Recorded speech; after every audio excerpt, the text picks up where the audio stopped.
Hello, my name is Derek Hilly, and I'm here to talk about the Battle of Agincourt.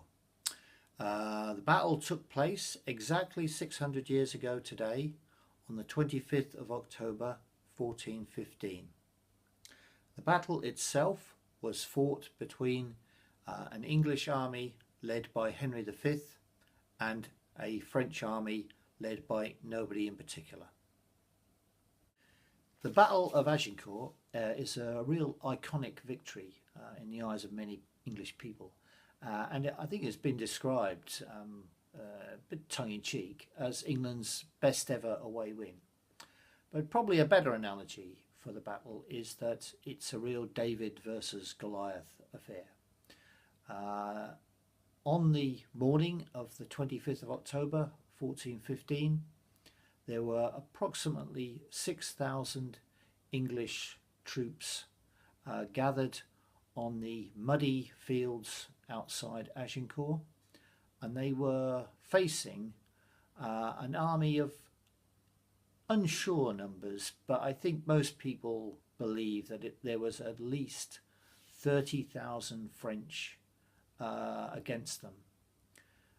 That's a ratio of 5 to 1, and I think that gives some idea of the scale of the victory that was achieved.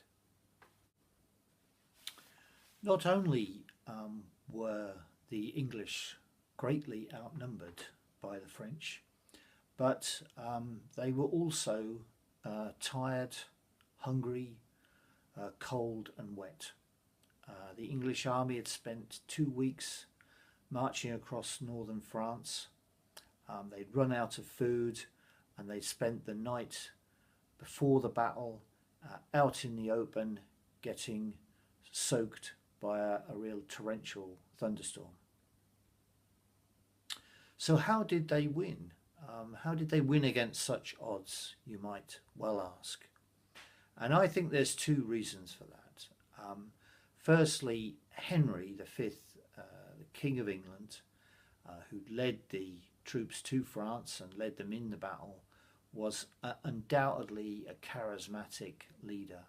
I think he had the trust and support of all his men, and I think that he was able to demonstrate that by standing at the front of the English battle line. I think Henry made it quite clear that he intended to either win the battle or to die trying.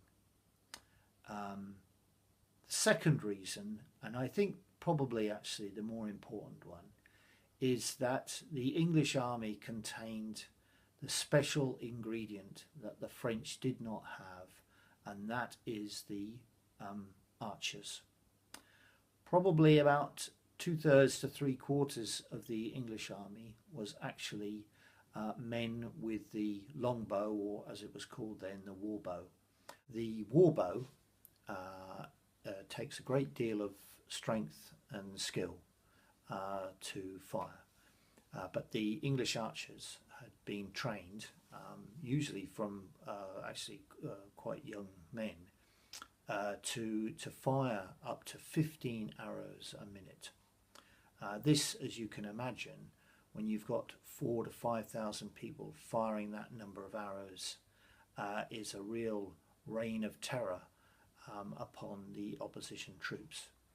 And ultimately, I think that's what won the battle, that there was a mass slaughter of the French army. Thousands died on the battlefield. Bodies were piled high in front of the men of arms, and this was largely due to the skill and ability of the English archers. So why is this important then? Why should we commemorate the Battle of Agincourt? Well, I think at the time, Agincourt helped to create a real sense of English national identity.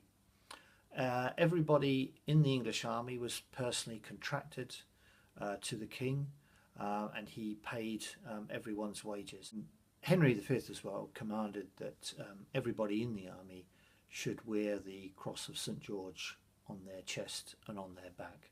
So it was very clear who they were fighting for, but also, of course, that gives everybody a clear sense that they are English and they are fighting for England.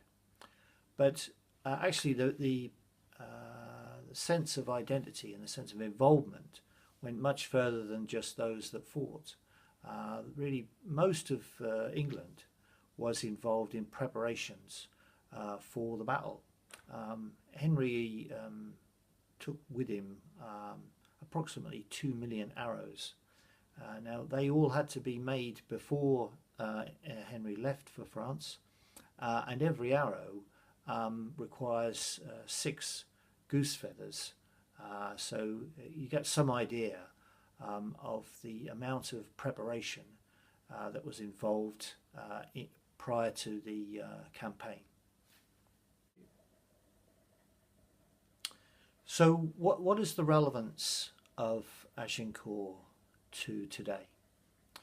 Well, over the last few months, we've spent quite a lot of time in Britain commemorating those that fought in the 2 great wars of the 20th century.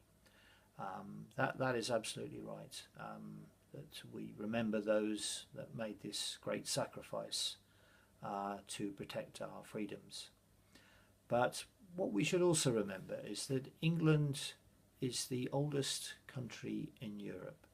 England is at least 1,080 years old.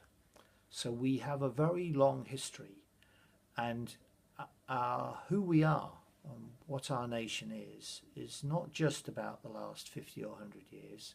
Everybody, to some degree or another, has made some sacrifice and contribution to the country that we are over the last 1,000 years. And therefore I think it's important that we remember all those who made a sacrifice and all those who have helped to create our society.